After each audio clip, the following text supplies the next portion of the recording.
Tenho, com certa frequência, ocupado a tribuna desta Casa para denunciar os avanços dos sintomas crescentes da insegurança generalizada que assola, infelizmente, o nosso país. Quando falamos em segurança, senhor presidente, senador Paim, já não nos detemos apenas às questões relacionadas à violência urbana e rural, que contou 53 mil homicídios o ano passado, ou aquela violência do trânsito que matou mais de 40 mil brasileiros o ano passado. Refiro-me a outro tipo de violência, que neste momento, a insegurança crescente, que é a insegurança crescente em relação à saúde pública, a qual estamos todos submetidos no dia a dia, sem a devida atenção dos poderes públicos, sejam eles federal, estaduais ou municipais. Ainda ontem, nesta tribuna, aqui, denunciei, e o senhor, se eu não estou enganado, eu também presidia esta Casa, denunciei a preocupante e lamentável situação pela qual passam os doentes renais crônicos em todo o Brasil. Que não tenhamos uma nova Caruaru. Refiro-me ao acidente, ou melhor, ao incidente que ocorreu há 20 anos atrás, com alguns pacientes da hemodiálise e alguns perderam suas vidas há 20 anos atrás, em Caruaru, Pernambuco. Pode até parecer repetitivo, senhor presidente. Entretanto, o que estamos vivendo neste país é uma situação de guerra velada, onde diariamente centenas de vidas são perdidas, seja pela falta de atendimento, seja pela falta de equipamento ou medicamentos, além da recente falta de controle das epidemias. E o avanço da dengue, da chikungunya e do zika vírus estão provocando cada dia mais mortes e transtornos em todo o país, sobretudo na região Nordeste, na minha região. No momento, estão sendo investigados pelo Ministério da Saúde e pelas Secretarias Estaduais de Saúde os mais de 5 mil casos suspeitos de microcefalias, muitos deles já confirmados em todo o país. No meu estado, o pequeno estado de Sergipe, já nos aproximamos dos 200 casos de microcefalias. São brasileiros que estão nascendo, é uma geração que está nascendo com um crânio menor, com a massa encefálica menor. Agora, o aumento de complicações provocadas pelo vírus Zika, como aqui já falamos, preocupa os cientistas brasileiros e estrangeiros, já que uma série de outras doenças também estão sendo associadas ao vírus, como, por exemplo, a síndrome de Guillain-Barré. É importante frisar que, embora o perímetro cefálico ao nascimento seja normal, a criança pode nascer com alterações intracerebrais graves. Os pesquisadores descobriram lesões cerebrais como a ventriculomegalia grave, quando o cérebro tem mais líquido do que deveria e, portanto, pouca massa encefálica e pouco se desenvolve. E atrofias como a artrogripose, que enrijece a musculatura e as articulações, sem falar em inúmeras outras patologias. Por isso, os casos agora serão chamados de síndrome congênita do vírus Zika. O momento, senhor presidente, é de extrema gravidade. Se já não bastasse a crise fiscal, a crise econômica, a crise moral, a crise no trato e no respeito com a coisa pública, ainda temos que enfrentar essa crise na saúde pública.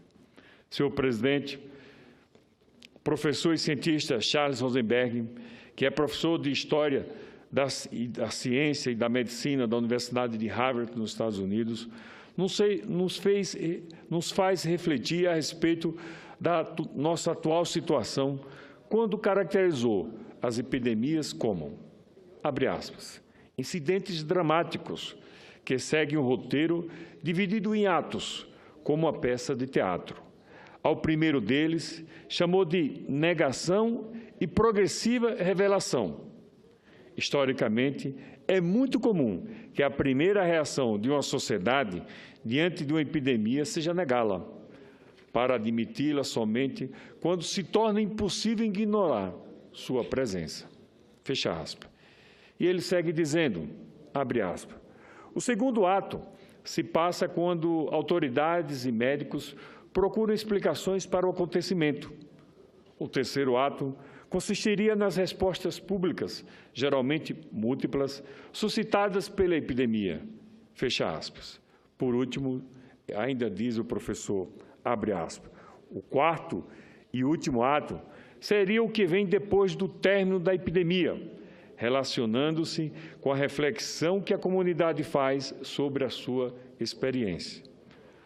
O que se apreende dela? O que se aprende dela? Pode ter servido para criar algumas medidas de saúde públicas permanentes? Espero que cheguemos tão rápido quanto possível a esse último ato. Estamos à véspera do maior evento esportivo do mundo, as Olimpíadas. E já há, inclusive, rumores de que algumas delegações não viriam para a competição para evitar expor seus atletas. A única certeza que temos é a de que precisamos agir de maneira rápida, mas eficiente, efetiva, para barrar esta epidemia. Senhor presidente, colegas senadores,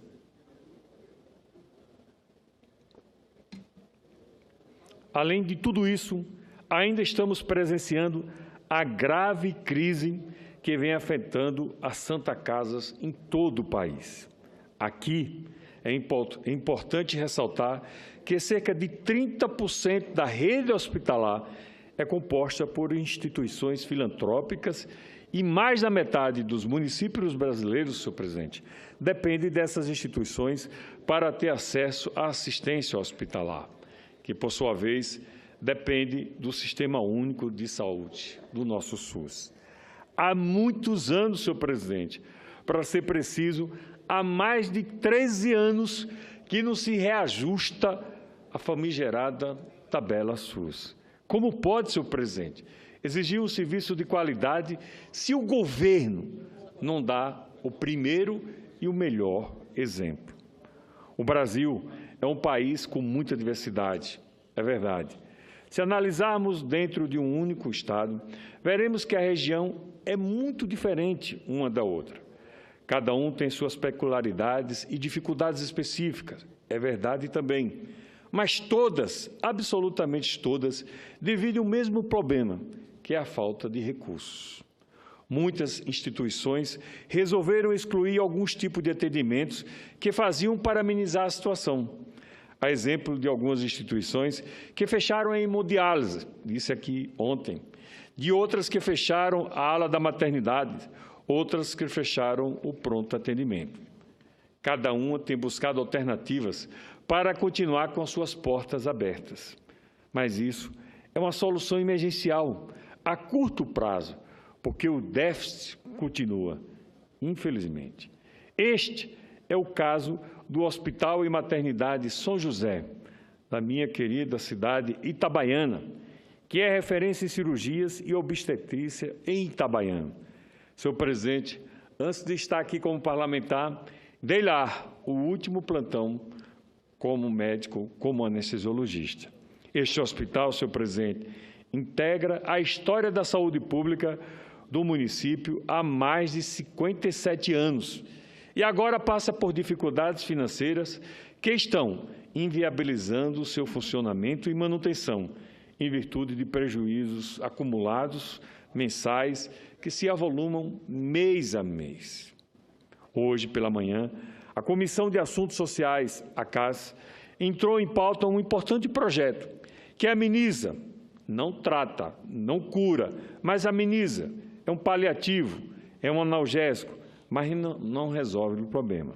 Refiro-me ao PLS 744 de 2015, de autoria do senador José Serra, onde é proposta a criação do Programa de Financiamento Preferencial às instituições filantrópicas e sem fins lucrativos, pró-Santa Casas, que participam de maneira complementar do Sistema Único de Saúde. Pois bem, senhor presidente, colegas senadores, diante da falta de alternativa e da falta de sensibilidade do governo, especialmente o governo federal, votei a favor, embora entenda que medida seja um analgésico, mesmo neste momento imprescindível, para amenizar a situação, mas, lamentavelmente, tenho consciência de que é um paliativo. Ainda assim, se quer conseguir ser votado, não foi votado, já que houve pedido de vistas. A luta continua.